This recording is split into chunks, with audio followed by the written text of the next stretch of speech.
కష్టాలను చూసి పారిపోయేవారు జీవితంలో ఎప్పటికీ ఆనందంగా ఉండలేరు. జీవితం మనకు చాలా అనుకూలంగా మారుతుంది. దానికి కావలసింది కేవలం మన అంగీకారమే. నీకు కావలసిన దానికోసం శ్రమించకుండా పోగొట్టుకున్న దాని గురించి ఏడవడం మూర్ఖత్వం అవుతుంది. జీవితంలో విజయం సాధించడం అనేది సంపాదించిన డబ్బును బట్టి కాదు, ఎంత ప్రశాంతంగా జీవించగలుగుతున్నామన్న దాని ఆధారంగా అంచనా వేయాలి. కాలం విలువ తెలియనివాడు జీవితం విలువ అర్థం చేసుకోలేడు. మనకు ఒక సమస్య కూడా లేదంటే మనం జీవితంలో ఎప్పుడూ కొత్తగా ప్రయత్నించలేదని అర్థం. ఇతరులతో పోల్చుకోకుండా ఉంటే జీవితం ఆనందంగా ఉంటుంది. అప్పటి వరకు వెంట వచ్చిన సీతమ్మ కూడా అగ్ని పరీక్ష తర్వాత విడిచి వెళ్ళిపోయింది. ఆడది ఎన్ని కష్టాలైనా ప్రేమతో భరించగలదు, కానీ ఆత్మాభిమానం దెబ్బతీస్తే అస్సలు సహించలేదు. ఏదైనా ప్రారంభించేందుకు మొదటి మార్గం దాని గురించి మాట్లాడడం ఆపి ఆ పని చేయడమే. సాధ్యం కానిది ఏదీ ఉండదని నమ్మితే అసాధ్యం అన్నదే ఉండదు. నిప్పులా ఉన్నప్పుడు తప్పుని నిలదీసే హక్కు ఉంటుంది. మనమే తప్పు చేసినప్పుడు మరో తప్పుని నిలదీశామంటే మన తప్పును మనం వేలెత్తి చూపినట్లే. ఈరోజు చేయవలసిన పనిని రేపటికి వాయిదా వేసేవారు లక్ష్యాన్ని సులభంగా సాధించలేరు. బాధ వచ్చినప్పుడు ఏకాంతాన్ని ఛేదించేంత ధైర్యం ఉండాలి, కానీ ఏకాంతంలో కూరుకుపోయేంత భయం కాదు. మనిషికి బాధ నుంచి ఓపిక పుడుతుంది, భయం నుంచే ధైర్యం పుడుతుంది. జీవితంలో మనకు ఎదురయ్యే ప్రతి సమస్య మన సహనాన్ని పరీక్షిస్తుంది. ఓపిగ్గా నిలిస్తే ఆ సహనమే మన జీవితాన్ని నిలబెడుతుంది. మనం కష్టాలను ఎదుర్కొంటాం, ఇబ్బందిని ఫీల్ అవుతాం, అదే జీవితం. కానీ జరిగేదంతా మనకు ఏదో ఒకటి నేర్పించేందుకే జరుగుతుంది. అందుకే ప్రతి నెగిటివ్ విషయంలోనూ పాజిటివిటీని చూడండి. ఇతరుల చెడు గుణములను గురించి చర్చిస్తూ మీ సమయాన్ని వృధా చేసుకోకు. అది నీకు ఏమాత్రం ఉపయోగపడదు. రాసినవాడు తుడిచేయలేనిది, రాయించుకున్నవాడు చదువుకోలేనిది అంటే అదే తలరాత. గెలుపుని ఎలా పట్టుకోవాలో తెలిసిన వాడికంటే ఓటమిని ఎలా తట్టుకోవాలో తెలిసినవాడే గొప్పవాడు. మరిగే నీటిలో ప్రతిబింబం ఎలా కనపడదో ఆవేశంలో ఉన్న మనస్సుకు పరిష్కారం కూడా అలాగే కనిపించదు. సమస్యలు ఎన్ని ఉన్నా ప్రశాంతమైన మనస్సుతో ఆలోచిస్తే పరిష్కారం అదే దొరుకుతుంది. నీ తప్పు లేకుండా నిన్ను నిందించే వాళ్లకు నువ్వు మౌనంతో సమాధానం చెప్పు. టైం వచ్చినప్పుడు నీ తరపున దేవుడు అటువంటి మూర్ఖులకు తల తిరిగేలా సమాధానం చెప్పి తీరుతాడు. ఎందుకంటే అహంకారులను దేవుడు కూడా అసహ్యించుకుంటాడు. నువ్వు నీతిగా సంపాదించిన డబ్బు కంటే అవినీతిగా సంపాదించిన డబ్బు కోసమే మానసికంగా ఎక్కువగా కష్టపడాలి. మనమంటే నచ్చని వాళ్లకు కూడా నచ్చేలా చేసే సత్తా ఒక్క డబ్బుకు మాత్రమే ఉంటుంది. నీ దగ్గర సంచులు కొద్దీ డబ్బులున్నాయి అనుకో, కానీ ఆ డబ్బులతో సంతోషాన్ని పొందలేనప్పుడు దానికి అర్థమే లేదు. చాణక్య నీతి ప్రకారం భార్యాభర్తల బంధం బలహీనపడి సంసారం రోడ్డున పడడానికి 4 ప్రధాన కారణాలు ఉన్నాయి.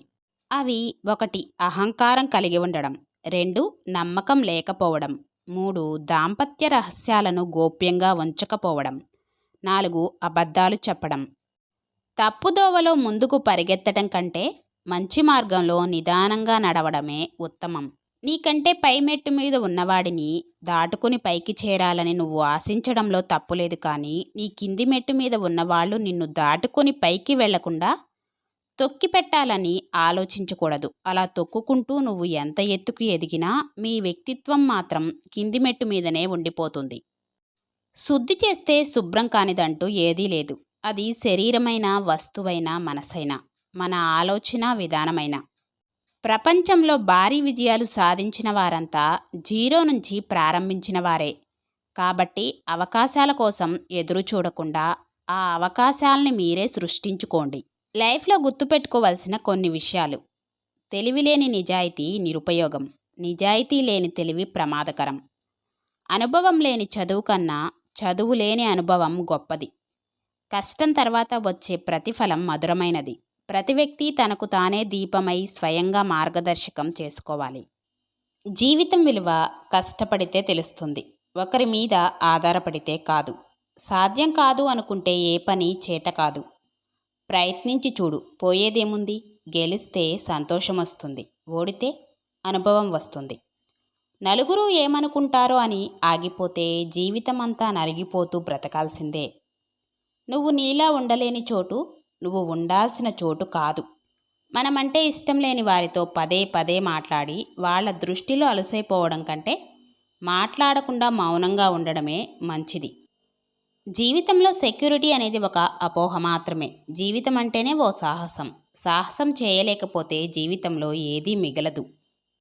వద్దని విసిరేసిన విత్తనమే బలమైన వృక్షంలా ఎదిగినప్పుడు నిన్ను వద్దని వదిలేసి వెళ్ళిన వాళ్ళని తలుచుకుంటూ బాధపడకు. జీవితంలో ప్రతిరోజు క్రితం రోజు కన్నా కాస్తో కూస్తో ఎక్కువ విషయాలు నేర్చుకుంటూ ఉండాలి. లాభం కోసం కష్టపడడంలో తప్పు లేదు, కానీ లాభం కోసం కష్టపెట్టడం ముమ్మాటికి తప్పే. మనస్సులో చెత్త నింపుకునే కొద్దీ మెదడు ఖాళీ అయిపోతూ ఉంటుంది. జీవితంలో నటించేవారికి, మోసం చేసేవారికి మరియు స్వార్థపరులకు ఏ విధమైన ఫీలింగ్స్ మరియు ఎమోషన్స్ ఉండవు. వారికి అవసరం ఉంటేనే మీకు దగ్గరవుతారు, మిమ్మల్ని వాడుకుంటారు. అవసరం తీరగానే మిమ్మల్ని వదిలి వెళ్ళిపోతారు. అబద్ధానికి ఇచ్చే విలువ నిజానికి ఇస్తే ఈ లోకంలో మోసం అనేదే ఉండదు. జనన మరణాల మధ్య జరిగే జగన్నాటకం ఈ జీవితం. నమ్మకం కోసం నటించవద్దు. నమ్మకం పోయింది కదా అని బరితెగించవద్దు. స్వర్గాన్ని నరకంగా చేసేది, నరకాన్ని స్వర్గంగా మార్చేది మన మనస్సే. జీవితంలో ఎప్పుడూ మన అంతరాత్మ మనల్ని మందలించే పనులు చేయకూడదు. అవసరం వరకే ఆలోచన. దీనిని అలవాటు చేసుకుంటే మనసుకు విశ్రాంతి, మనిషికి శాంతి. సరైన సమయం కోసం చూసే కంటే ఉన్న సమయాన్ని సరిగ్గా వాడుకోవడం మేలు. తప్పు నీది కానప్పుడు ఎవరికీ తలవంచకు. తప్పు నీదే అయినప్పుడు ఎవరిని నిందించకు. మనం చేసిన మేలును మరణం కూడా చెరపలేదు. మనకు వచ్చే చావును ఎంత సంపద ఉన్నా ఆపలేము. కాలం చాలా గొప్పది. కాలంతో పాటు ఎవరు ఎలాంటి వారో మనకు తెలియజేస్తూ ఉంటుంది. భయం చాలా లోతైనది, కానీ అది నీ మనస్సు ఒప్పుకున్నంత వరకే. మనిషికి నిలబడడం తేలిక, పరిగెత్తడం కష్టం. కానీ మనస్సుకు పరిగెత్తడం తేలిక, నిలబడడం కష్టం. జీవితంలో నడిచేదారులు అందరికీ ఒకటే, కానీ ఎలా నడవాలో, ఏ విధంగా నడుస్తున్నాము అనేది ఎవరికి వారే తెలుసుకోవాలి. పూటకో మాట, అవసరానికో అభిప్రాయం, మాటి మాటికి మారే నిర్ణయాలు నిన్ను స్థిరత్వం లేని వ్యక్తిగా చూపుతాయి. మంచితనం కూడా మెడిసిన్ లాంటిదే. డోస్ ఎక్కువైతే మనకే ప్రమాదం. మరణం చేదు నిజం, జీవితం అందమైన అబద్ధం. ఎదుటి వ్యక్తిని మంచోడా చెడ్డోడా అని పరీక్షించే ముందు నువ్వు అతన్ని పరీక్షించడానికి అర్హత ఉందా లేదా అనేది ఒకసారి ఆలోచించుకో. ఎంత పీల్చినా గాలి తరిగిపోదు, ఎంత దున్నినా నేల అరిగిపోదు, ఎంత ఉరికినా నీరు అలసిపోదు, ఎన్ని ఫలాలు ఇచ్చినా చెట్టు గర్వపడదు. కానీ ఎప్పుడు ఎలా చేస్తాడో తెలియని మనిషి మాత్రం కాస్త సంపాదించి తనంతవాడు లేడని ఎగిరెగిరి పడతాడు. జీవితంలో అత్యంత శక్తివంతమైనది నీ ఆలోచన మాత్రమే. అది నీ జీవితంలో జరిగే ఎటువంటి పరిస్థితినైనా మార్చగలదు. నిన్నటి న్యూస్ పేపర్ నేడు వేస్ట్ పేపర్గా మారవచ్చు, కానీ రేపటి చరిత్రని చూపించే సాక్ష్యం కూడా ఆ వేస్ట్ పేపరే అవుతుంది. అవసరం లేదని దేనిని వదిలేయకండి. ఆపదలో ఉన్నప్పుడు అదే నీకు అస్త్రంలా ఉపయోగపడవచ్చు. జీవితం అనేది 10% మనం చేసే పనులపై ఆధారపడి ఉంటుంది. మరో 90% ఆ పనుల ఫలితాన్ని మనం ఎలా తీసుకుంటున్నామనే దానిపై ఆధారపడి ఉంటుంది. నువ్వు ఇతరులను అర్థం చేసుకోవడానికి ప్రయత్నం చేయనప్పుడు ఇతరులు నిన్ను అర్థం చేసుకోవడానికి ప్రయత్నించాలి అని ఆశించకూడదు. ఏడుస్తూ కూర్చుంటే కన్నీళ్లు కరిగిపోతాయి, కాలం కదిలిపోతుంది, కష్టం మిగిలిపోతుంది. అందుకే ఏడుపు నీ గుండెల్లో దాచిపెట్టు. గెలుపు కోసం పరిగెట్టు, అలుపు లేకుండా ప్రయత్నించు. నీ ఏడుపుకి కారణమైన వాళ్లే నీ గెలుపును చూసి తలదించుకోవాలి. నీ జీవితం నీవు నిర్ణయించుకో.